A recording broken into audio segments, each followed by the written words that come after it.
பகவான் மலையில் இருந்தபோது ஒரு சமயம் கணபதி முனிவர், அதாவது அவரோட பகவான் மேல கந்தாசிரமத்துல விருப்பாட்சி குகையில இருக்கும்போது அவரோடு வாழ்ந்தவர், கூட இருந்தவர் தான் கணபதி முனிவர். அவருடைய லைஃப் ஹிஸ்டரியில இவர் ஒரு முக்கியமான ஒரு பங்கு வகிக்கிறார். அவருக்கு ரெண்டு பேத்துக்குள்ள நடந்த ஒரு சம்பாஷணையை தான் இங்க சொல்றாங்க. வாசனைகளின் ஸ்தானம் சகசிராரமே என்று சொன்னார். யாரு? கணபதி முனிவர். அதற்கு நான் பின்வருமாறு சொன்னேன். வாசனைகள் அவற்றுக்கிடையே அகந்தையினுடைய இதயத்திலே அதிசூட்சமமாய் இருக்கின்றன. அவை வெளிப்பட்டு விரிந்து தொழில்படுவதே சகசிராரத்தில். அகந்தையின் இடம் இதயமே. அதனாலேயே அகந்தை தூக்கத்தில் ஒடுங்குங்கால் தலை தொங்கி போகிறது. இப்ப கணபதி முனிவர் அவருக்கும் பகவானுக்கும் நடந்த ஒரு சம்பாஷணை, ஒரு பேச்சு இங்க பகவான் குறிப்பிடுறாரு. அவர் என்ன சொல்றாரு? இந்த ஈகோவுடைய எஸ்டாப்ளிஷ்மெண்ட், ஈகோங்கிற அந்த இது வாசனையா வெளிப்படுது. அந்த வாசனை முழுவதும் வெளிப்படக்கூடிய இடம் நம்மளுடைய உச்சந்தலையிலே இருக்கக்கூடிய சகசிராரத்தில் தான் என்று கணபதி முனிவர் சொல்றார். அதுல இருந்துதான் என்ன ஆகுது? ஸ்தானமாக இருக்கிறது. வாசனைகளின் ஸ்தானம் சகசிராரமே என்று அவர் சொல்றார். பகவான் என்ன சொல்றாரு? சகசிராரத்துல கிடையாதுப்பா, உன்னோட இதய மத்தியில இருக்குது அப்படிங்கிறார். இதய மத்தியில தான் அது இருக்குது அப்படிங்கிறார். அதுவும் எதுன்னு சொல்றாரு? இதய மத்தியில் அதிசூட்சமமாக இருக்கின்றது, வெரி சட்டிலா இருக்குது அப்படிங்கிறார். அதனாலதான் நம்ம தூங்கும் போது ஏன் தலை தொங்கி போகிறது என்றால், ஒரு நல்லா புரிஞ்சுக்குங்க. இப்ப நீங்க விழிப்புணர்வா இருக்கீங்க, கான்சியஸ் ஸ்டேட், அதாவது வேக்கிங் ஸ்டேட்னு ஒரு ஸ்டேட்ல இருக்கீங்கன்னா, உங்களுடைய விழிப்புணர்வு இப்ப இந்த பிட்யூட்டரி கிளாண்டுன்னு சொல்லக்கூடிய நம்மளுடைய புருவ மத்தியில உங்களுடைய கான்சியஸ்னஸ் இருக்கு. இப்ப நீங்க சத்சங்கத்தெல்லாம் கேட்டுக்கிட்டு இருக்கீங்க, நான் பேசுறதெல்லாம் நீங்க கேட்கறீங்கன்னா விழிப்புணர்வுல இருக்கீங்கன்னு அர்த்தம். சில பேர் இப்ப இதை கேட்டுக்கிட்டே இருக்கும்போது அப்படியே ஒரு லைட்டா ஒரு டோஸ் போவாங்க.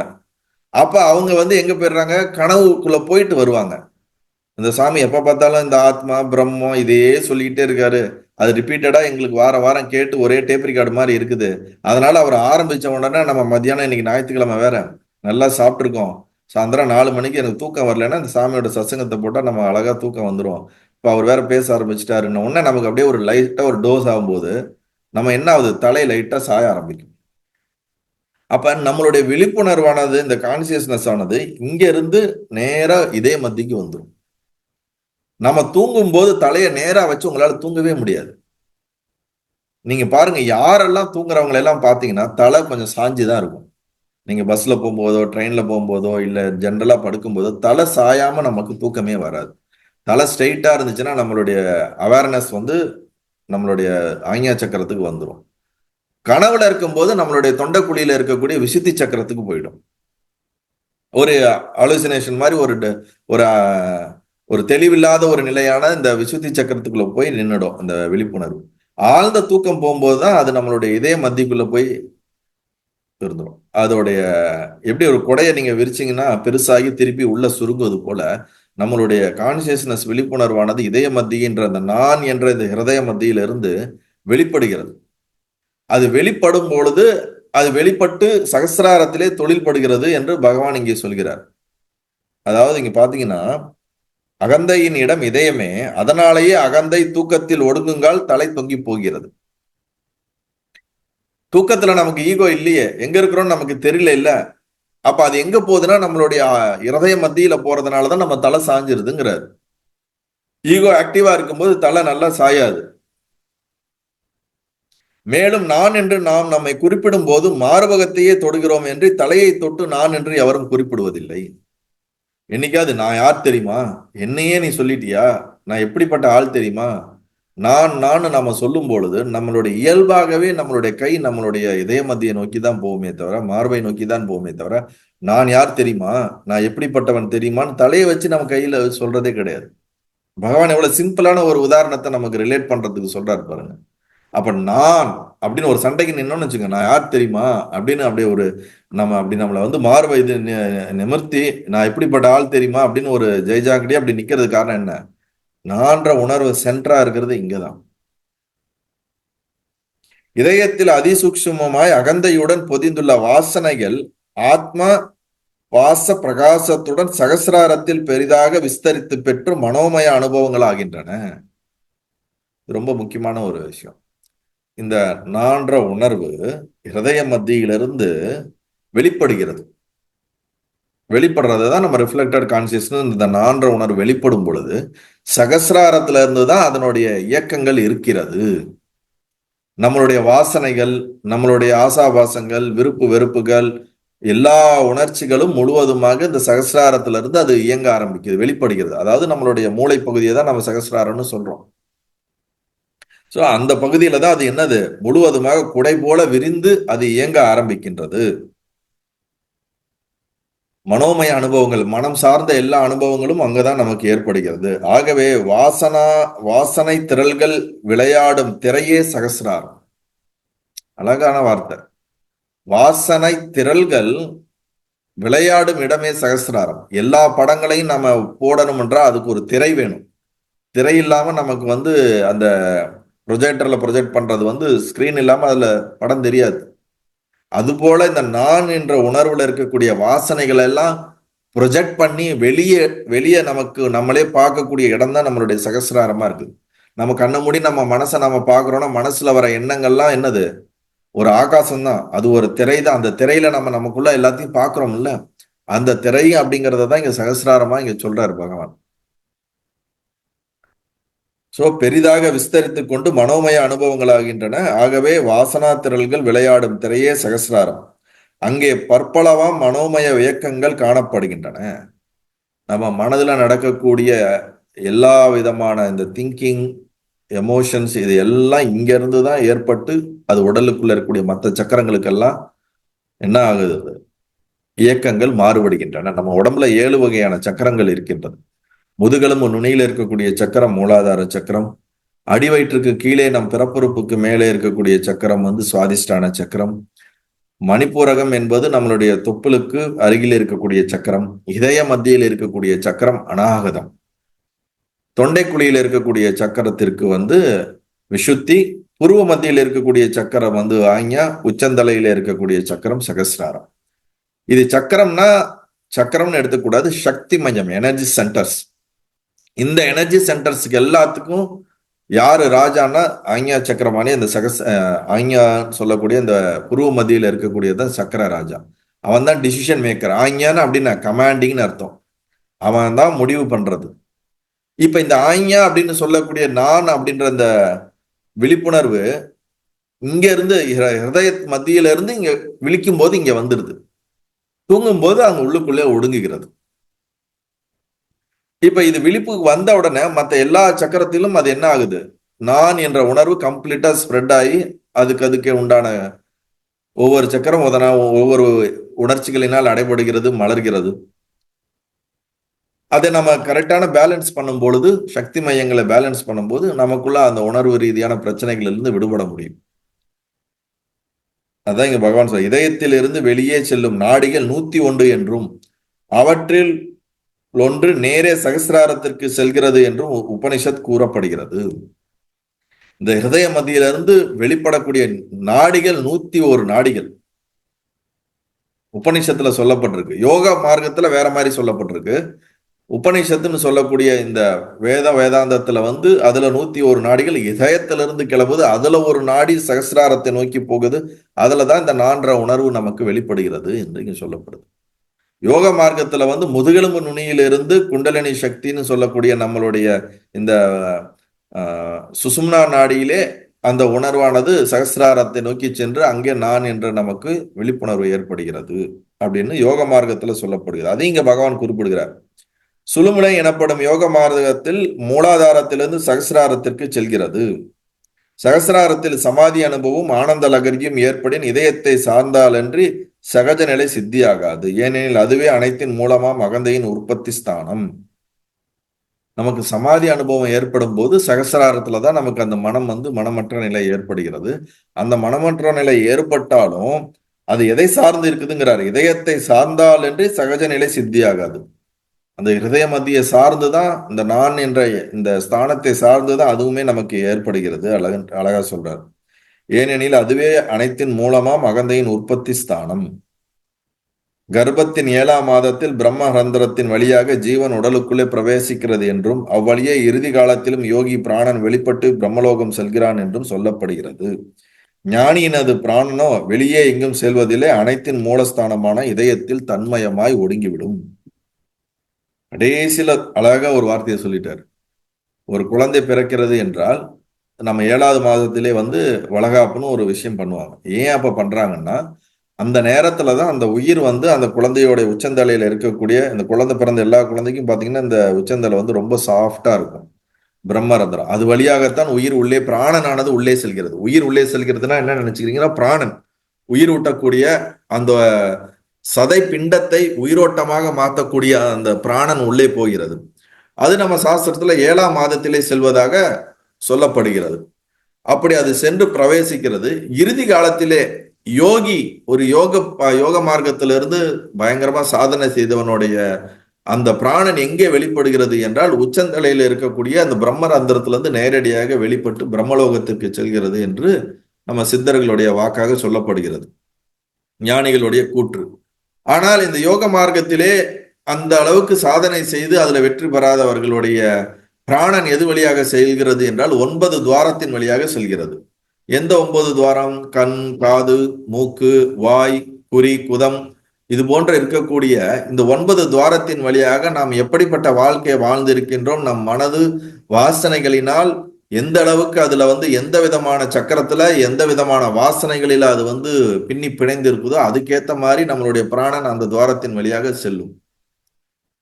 அதை நம்ம வந்து இறக்கும் போது அவங்களுடைய உடல்ல பார்த்தே நம்ம தெரிஞ்சுக்கலாம் பிராணன் எது வழியா சென்றிருக்கோம் அப்படின்னு. ரொம்ப ரேரான இந்த மகான்களுக்கு, ரொம்ப ரேரான இந்த யோகிகளுக்கு மட்டும்தான் பிரம்மரந்திரம் கபாலத்தில் வழியாக வெளியே செல்கிறது. இங்க அதையும் தாண்டி இன்னொன்னு என்ன சொல்றாரு, ஞானியினது பிராணனோ வெளியே எங்கும் செல்வதில்லை. பிராணன் வெளியே போகுதுன்னா அது டிராவலா இன்னொரு இடத்துக்கு போகுதுன்னு அர்த்தம். அப்ப இங்க வந்து ரியலைசேஷன் அப்படின்னு சொல்றதும் மோக்ஷம் அப்படின்னு சொல்றதும் இங்க இருந்து இங்கேயும் டிராவல் பண்ணக்கூடிய ஒரு விஷயமே கிடையாது. அது இருக்கிற இடம் தெரியாமல் அனைத்திலும் கரைந்து விடுகிறது. அந்தர்யாமியா இருக்கக்கூடிய மொத்தத்திலையும் ஆத்மா கான்சியஸோட கான்சியஸா மெர்ஜ் ஆயிடுறது தான் நம்ம வந்து மோக்ஷம் அப்படின்னு சொல்றோம். அப்ப பிராணன் உள்ளே இருந்து வெளியே போகுதுன்னா அது இங்க இருந்து எங்கேயோ போய் எப்படி கரைய முடியும்? அப்ப வேற ஏதோ ஒரு இடத்துக்கு பயணம் பண்ணுதான்னா, அப்ப பிராணன் பயணம் பண்றது முடிவான நிலை கிடையாது. அது முதல் தெளிவா தெரிஞ்சுக்குங்க. அது உச்சந்தலையில வந்தாலும் சரி, உடலில் இருக்கக்கூடிய 9 துவாரத்துல எது வந்தாலும் சரி. ஆனா பிரம்மலோகத்துக்கு போய் அங்கிருந்து நம்ம ஞான ரியலைசேஷன் அடைய முடியுங்கிறதும் சாஸ்திரம் சொல்லுது. ஆனா இங்க பகவான் சொல்றது வந்து ஞானியோடைய பிராணன் வந்து வெளியே எங்கும் செல்வதில்லை. அப்ப எங்க போகுது? அனைத்தின் மூலஸ்தானமான ஹிருதய மத்தியிலே. இந்த ஹிருதய மத்தியில இருந்து அது அப்படியே என்னது, கான்சியஸோட கான்சியஸா அது என்ன ஆயிடுது, அந்த பிராணன் ஸ்தூலம் ஸ்தூலத்தோடையும் சூட்சமம் சூட்சமத்தோடையும் காரணம் காரணத்தோடையும் கரைந்து விடுகிறது. இப்ப நம்ம உடம்பு இருக்குது, இதுல உயிர் போயிருச்சுன்னா இந்த உடம்பு என்ன சொல்றோம்? சதை பிண்டம் என்று சொல்கிறோம், பிணம் என்று சொல்கிறோம். ஒரு நாளைக்கு மேல நம்ம அதை வச்சிருக்கவே முடியாது. அப்ப உடம்புல வந்து அது என்ன ஆகுது, பரிணாம மாற்றமடைந்து சிதைந்து அது நிலத்தோடையும் காற்றோடையும் நெருப்போடையும் அது அப்படி அப்படியே அது என்ன ஆகுது, பஞ்சபூதங்களாக கரைந்து விடுகிறது ஒன்றோடு ஒன்று. அதே போல நம்ம உடம்புக்குள்ள இருக்கக்கூடிய சூட்சம சரீரம் இருக்குது. அந்த சூட்சம சரீரமும் வந்து ஞானம் அடைந்து மோட்சம் அடையவில்லை என்றால் இந்த சூட்சம சரீரம் அழியாது. அது எதனோடையும் சூட்சமத்தோடு கரையாது. அந்த பிராணன் பயணிக்குது அப்படிங்கிறது வேற எதுவும் பயணிக்கல, அந்த சூட்சும சரீரம் தான் பயணிக்கிறது தான் பிராணன் பயணிக்குதுன்னு சொல்றோம். அதை பிராணனும் என்று நாம் சொல்ல முடியும். பிரசன்ன உபநிஷத்துல மொத்தத்தையும் பிராணன் என்று தான் நம்ம சொல்றோம். அதனால வந்து சூட்சும சரீரம் வந்து சூட்சுமத்தோட எப்படி இந்த பஞ்சபூதங்கள் ஸ்தூலமா நம்ம பார்க்கறது போல இதனுடைய சட்டிலான விஷயம் சூட்சும பஞ்சபூதங்கள் இருக்குது.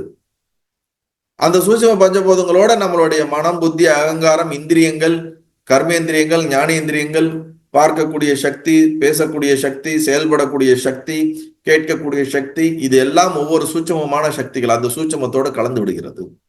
அப்ப ஸ்தூலம் ஸ்தூலத்தோட கலந்துடுது, சூட்சம சூட்சத்தோட கலந்துடுது. அப்ப நான் என்று இருக்கக்கூடிய இந்த உணர்வுக்கு எக்ஸிஸ்டன்ஸே இல்லாமல் நானே இல்லாமல் கரைஞ்சிருது.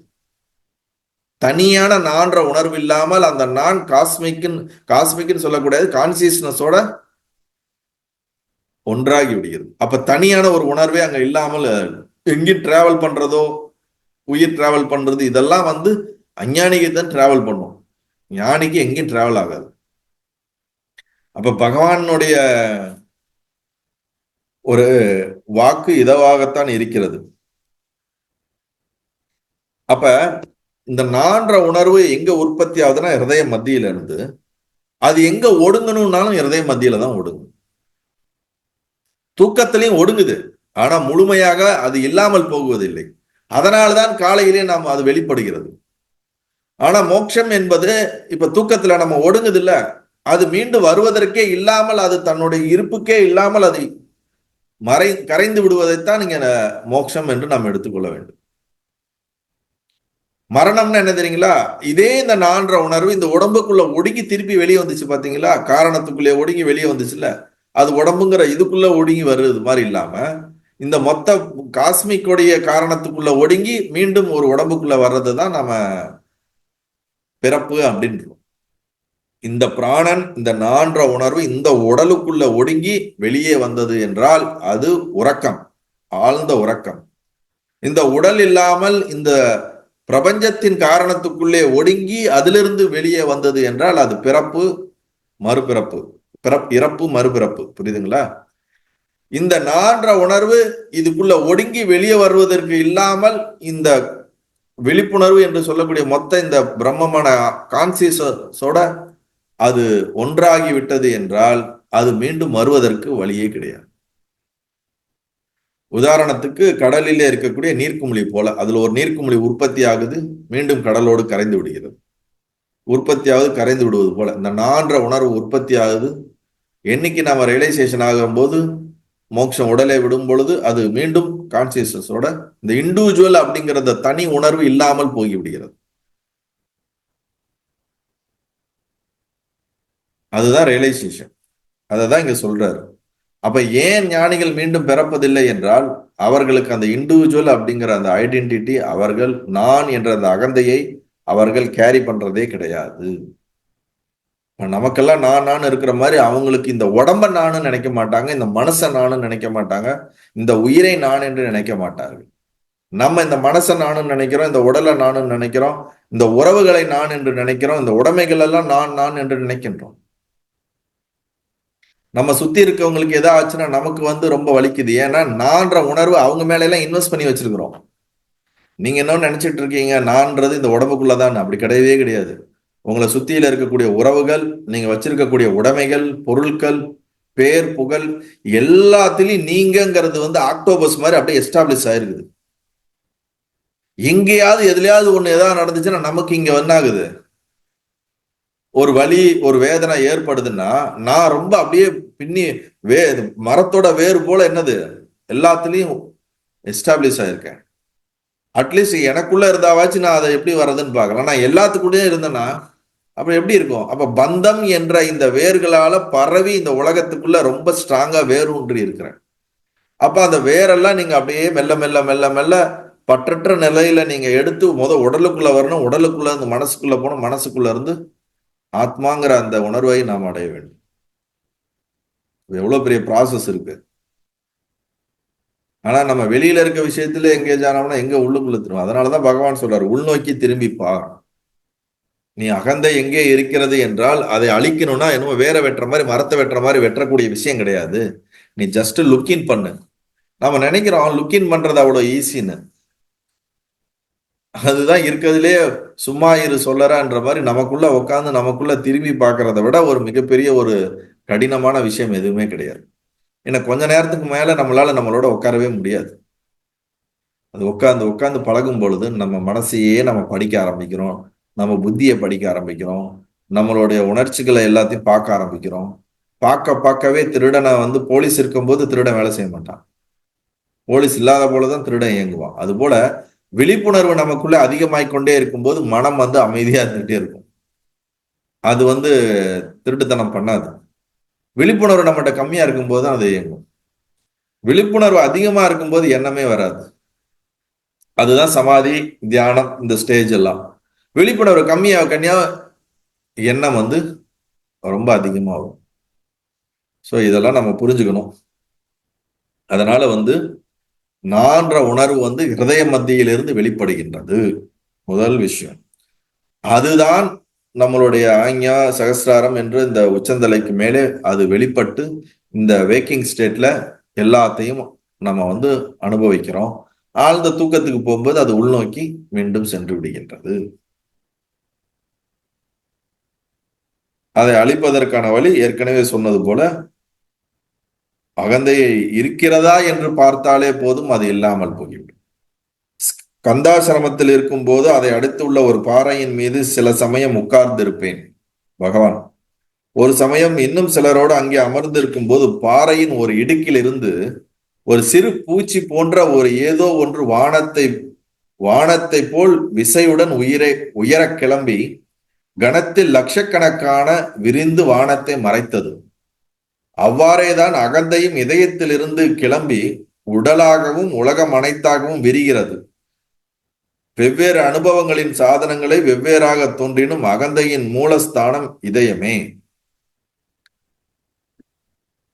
சுளுத்தியில் மனம் இதயத்தில் ஒடுங்கி இருப்பினும் துக்கம் இல்லாதோர் அமைதி அப்போது நிலவினும் அது நிஜமானந்தம் என்று சொல்லத்தாகாது. அதாவது பகவான் தன்னுடைய அனுபவத்திலிருந்து ஒரு சின்ன ஒரு எக்ஸாம்பிள் இங்க சொல்றாரு. அவருக்கு அந்த மலை மேல அவர் இருக்கும்போது இந்த பாறைக்கு இடுக்குக்குள்ள ஒரு சிறு பூச்சி வெளியே வர மாதிரி இருக்கு. அது அப்படியே மேல வருது, பார்த்தா அது ஒரு பெரிய ஒரு கூட்டமான ஒரு பூச்சிகள் மொத்தமா வெளியே வந்து அது அவர் பார்க்கும்போது அந்த வானத்துல நிறைய வட்டமிட்டு இந்த வானத்தை தெரியாத அளவுக்கு அது மறைச்சிடுது. ஆனா அது வெளி வரும்போது ஒரு சிறிதாக ஒரு சின்ன ஒரு இது போல வந்தது, இப்படி மறைத்து விட்டது. அது போலதான் இந்த அகங்காரம் நம்மளுடைய இதய மத்தியில சிறிதாக வெளிப்படுவது போல வந்து அது மொத்தத்தையும் ஆட்கொண்டு விடுகிறது. அதை எப்படி சொல்றாருன்னா, ஆழ்ந்த தூக்கத்துல இருக்கிறோம். தூக்கத்துல இருக்கும்போது நம்ம பிராணன் உள்ளே ஒடுங்கி இதய மத்தியில போறது போல நான்ற உணர்வு அங்க போயிட்டு வெளியே வந்து இந்த உடல் முழுசா, அப்புறம் உடலை தாண்டி இந்த உலகம் முழுசா இந்த நான் எஸ்டாப்ளிஷ் ஆகி மொத்தத்தையும் மறைத்து விடுகிறது. எப்படி அம்பர்லா எப்படி எல்லாத்தையும் விரிஞ்சிடுறது போல நான்ற உணர்வு விரிந்து விடுகிறது. ஒவ்வொரு நாளும் இரவிலே தூங்கும் போது இந்த நான்ற உணர்வு ஒடுங்குகிறது, மீண்டும் காலையிலே கடையை விரிக்கிறது, மீண்டும் இரவிலே கடையை மூடுகிறது, கடையை விரிக்கிறது. இதுதான் எவ்ரிடே நடந்துகிட்டு இருக்கு. அததான் இங்க சொல்றாரு. அகந்தையின் மூலஸ்தானம் இதயமே. சுளுத்தியில் மனம் இதயத்தில் ஒடுங்கி இருப்பினும், ஆழ்ந்த தூக்கம் தான் சுளுத்தி, அதுல மனசு வந்து இதயத்துல ஒடுங்கி இருந்தாலும் துக்கம் இல்லாத ஒரு அமைதி அப்போது நிலவினும். துக்கமே இல்லாத ஒரு அமைதி அங்க இருக்குது தூக்கத்துல, அது இருக்குது, அது இல்லைன்னு சொல்லல. ஆனா அந்த அமைதி வந்து அது நிஜ ஆனந்தம் என்று சொல்லத்தகாது. ஆழ்ந்த தூக்கத்துல நமக்கு கிடைக்கிற ஒரு அமைதி, நம்ம ரெஸ்ட்னு சொல்றோம்ல, அந்த ஒரு அமைதி ஒரு சுகம் வந்து அது உண்மையான சுகம் கிடையாது அப்படிங்கிறார். நிஜமான ஆனந்தம் என்று நாம் எடுத்துக்கொள்ள முடியாது. அது ஆனந்தத்தின் ஆபாசமே, தோற்ற மாத்திரமே. ஒரு கண்ணாடி முன்னாடி போய் நின்னீங்கன்னா உங்க உருவம் மாதிரியே என்ன ஆகும், கண்ணாடியில ஒரு உருவம் தெரிவது போல ஆழ்ந்த உறக்கத்திலே உங்களுக்கு ஒரு சுக உணர்வும் ஒரு அமைதி உணர்வும் ஒரு ரெஸ்ட் உணர்வுன்னு என்னெல்லாம் நீங்க ஒரு ஒரு வேக்கப்பா இருக்கும்போது தான் மனம் இயங்கும் போது துக்கம் இருக்குது. ஆழ்ந்த தூக்கத்துல எந்த துக்கமும் கிடையாது. அங்க ஒரு அமைதியும் ஒரு பீஸ்ஃபுல்னஸும் கிடைக்குது நமக்கு. அந்த அமைதி பீஸ்ஃபுல்னஸ் என்ன அப்படின்னா கான்சியஸ்னஸோட ஒரு ரிஃப்ளெக்ஷன். எப்படி நம்ம கண்ணாடி முன்னாடி தான் நம்ம மூஞ்சே நம்மளுடைய முகத்தை நம்ம பார்க்கறது போல அந்த ஆழ்ந்த தூக்கத்துல கான்சியஸ்னஸ் ஆனந்தம்னு சொல்றோம்ல, சச்சிதானந்தம்னு சொல்றோம், ஆனந்த மையம்னு சொல்றோம். அந்த ஆனந்த மையத்தினுடைய ஒரு ஆபாசம்னா என்னது, அதோடைய ஒரு தோற்றம் பிரதிபிம்பம் போல ஒன்று தானே தவிர அது நேரடியான ஆனந்தம் கிடையாது. அதனுடைய ரிஃப்ளெக்ஷன் தான் அது. அந்த ரிஃப்ளெக்ஷனான அந்த ஆனந்தமே அவ்வளோ அனுபவிக்கிறதுக்கு நல்லா இருக்கு. இன்னும் கொஞ்சம் நேரம் தூங்க விட்டீங்கன்னா நல்லா இருக்குமே. ஏன் காலையில திடீர்னு எல்லாம் எழுப்பி விட்டுறாங்க? எந்த பிரச்சனையும் இல்லாம நல்லா தான் இருந்தேன், தூங்கிட்டு இருந்தேன். தூக்கம் வரலங்கிறது தான் இப்ப பல பேருக்கு பிரச்சனை. எந்திரிக்கிறது பிரச்சனை இல்லை, தூக்கம் வரலங்கிறது தான் பிரச்சனை. ஏன்னா எந்த உலகமே இல்லாம நாமளே இருக்கிறோம்னு தெரியாம ஒரு ஸ்டேட்ல இருக்கிறதுனா எவ்வளவு அழகா இருக்குது. அதுக்குதான் இப்ப இந்த நம்ம உலகத்துல சமுதாயத்துல இருக்க மக்கள் என்ன பண்றாங்க, இப்ப ட்ரக்ஸுக்குள்ள எல்லாம் போயிடுறாங்க. ட்ரிங்க்ஸா இருக்கட்டும், போதைப் பொருளா இருக்கட்டும். ஏன்னா இந்த பிரெயின் ஆக்டிவா இல்லாம அதை டம்ப் பண்றதுக்கு உண்டான என்ன வழியா இருக்குதோ செயற்கையான அதை டம்ப் பண்ணி இந்த உலகத்தை மறந்து ஏதோ ஒரு எக்ஸ்டசில இருக்கிற மாதிரி ஒரு உணர்வு அவங்களுக்கு தேவைப்படுது. அது இயற்கையாவே ஒவ்வொரு நாளும் நம்ம தூக்கத்துல அப்படிதான் போயிட்டு வரோம். ஆழ்ந்த தியானத்திலயும் நமக்கு அந்த உணர்வு கிடைக்கும். எந்த முயற்சியும் இல்லாம ஒவ்வொரு நாளும் தூக்கத்துல நமக்கு அந்த ஒரு இயல்பான ஒரு ஆனந்த உணர்வு இருக்குது. அப்படிப்பட்ட அந்த ஆனந்தம் முயற்சியே இல்லாம நீங்க விரும்பவே வேணானா கூட கம்பல்சரியா உங்களை என்ன பண்ணிடுது, நீ என்னதான் போராடி ஒரு நாள் தூங்காம இருந்தாலும் 2வது நாள் உங்களை மீறி உங்களை ஆழ்ந்த தூக்கத்துல போட்டுருது. அதுதான் இயற்கை. அப்படிப்பட்ட அந்த ஆழ்ந்த அமைதி உறக்க உணர்வானது சச்சிதானந்தம் என்று சொல்லக்கூடிய அந்த ஆனந்தத்தை போன்ற ஒரு ஒரு பிரதிபிம்பம் தானே தவிர அது கிடையாது. அது போல ஒரு உணர்வு, அதோடைய எக்ஸ்பிரஷன் சொல்லலாம், டூப்ளிகேட் எக்ஸ்பிரஷன் சொல்லலாம். அதனாலதான் இங்க அழகா சொல்றாரு, ஆனந்தத்தின் ஆபாசமே, தோற்ற மாத்திரமே. அப்போது ஜீவன் தன் வாசனா ஜாலங்களுடன் தற்காலிகமாக இதயத்தில் ஒடுங்கி இருக்கின்றான். அப்ப அந்த ஜீவன் என்று நான்ற அந்த உணர்வு இருக்குல்ல, நம்ம என்ன பண்றோம், நம்மளுடைய எல்லா ஆசாபாசங்கள் வாசனைகள் எல்லாம் சேர்த்துக்கிட்டு நம்ம எங்க போயிடுறோம் அப்படின்னா, போய் உள்ளுக்குள்ள இதயத்துக்குள்ள ஒடுங்கிடுறோம், தூக்கத்துக்குள்ள ஒடுங்கிடுறோம். திருப்பி காலையில வரும்போது நம்ம ஆசாபாசங்கள் எல்லா உணர்ச்சிகள் வாசனைகளோடு மீண்டும் வெளியே வருகிறோம். அப்ப அந்த உறக்கம் என்பது ஒரு தற்காலிகமானதுதான் அப்படிங்கிறார். தற்காலிகமாக உள்ள போய் ஒடுங்கிக்கிறோம். எப்படி ஆமை வந்து தன்னுடைய கை கால எல்லாம் உள்ள சுருக்கிக்கிட்டு உள்ளுக்குள்ள ஓட்டுக்குள்ள போய் ஒடுங்கிக்கிற மாதிரி, ஏதாவது ஒரு பிரச்சனை எலி வந்து ஒரு பொந்துக்குள்ள போய் ஒடுங்கிக்கிற மாதிரி, நம்ம நான்ற இந்த உணர்வும் நம்ம வாசனைகள் நம்ம ஆசாபாசங்கள் உணர்ச்சிகள் எல்லாமே வந்து தற்காலிகமாக போய் ஆழ்ந்த உறக்கம் என்று சொல்லக்கூடிய அந்த சுளுத்திக்குள்ள போய் ஒடுங்கி மீண்டும் என்ன பாக்குறோம், வெளியே வருகின்றோம். அது ஒரு டெம்பரவரி ஸ்டேட் தான் அப்படிங்கிறாரு. அதுக்கு அடுத்து என்ன சொல்றாருன்னா, உண்மையாம் ஆன்ம நிலை, அந்த ட்ரூ கான்சியஸ் ஸ்டேட் அப்படிங்கிறது வந்து விழிப்பு, கனவு, தூக்கம் என்னும் 3 நிலைகளுக்கும் அடிப்படையாகவும் அவற்றில் என்று வேறுபட்டதாகவும் என்றும் உள்ளதாகவும் இருக்கின்றது. இதுதான் கான்சியஸ் ஸ்டேட் அப்படின்னா என்னங்கிறத இங்க சொல்றாரு. 3 நிலைமைக்கு அடிப்படையாகவும், ஸ்தூல, சூட்சம, காரண, அதாவது ஜாக்கிரத், சொப்ன, சுசுப்தி. ஜாக்கிரத்துங்கிறது விழிப்பு நிலை, நம்மளுடைய உடம்பு முழுவதும், இந்திரியங்கள் முழுவதும், மூளை, நம்மளுடைய புத்தி அனைத்தும் வைப்ரண்டா இயங்கக்கூடிய ஸ்டேட்டுக்கு பேர் தான் ஜாக்கிரத், வேக்கிங் ஸ்டேட். கனவுங்கிறது நம் மனமானது ஒரு கற்பனைக்குள்ள போய், மனமானது உடல் இயங்காமல் மனம் கற்பனைக்குள்ள இருக்கக்கூடிய ஒரு உணர்வு. ஆழ்ந்த தூக்கம் சுசுப்தி, சுளுத்தின்னு சொல்றோம். அப்ப இந்த 3 ஸ்டேட்டும், இந்த 3 அனுபவங்களும், இந்த 3 அனுபவங்களுக்கும் பேஸா எது இருக்குது? இப்ப நான் உட்கார்ந்து இருக்கிறேன்னா, நான் என்ன, எனக்கு ஆசனமா கீழே ஒரு சேர் இருக்குது, நீங்க உட்கார்ந்துருக்கீங்கன்னா உங்களுக்கு பேஸா ஒரு சேர் இருக்குது, அதனாலதான் உட்கார்ந்து இருக்கீங்க. அது போல இந்த wake up, dream, deep sleep, wake up, dream, deep ஸ்லீப்னு இந்த 3 எக்ஸ்பீரியன்ஸ், இந்த 3 எக்ஸ்பீரியன்ஸ் எதுல நடக்குது, எது பேஸா இருக்குது? அப்படி பேஸா இருக்கிறத தான் கான்சியஸ்னு சொல்றாரு.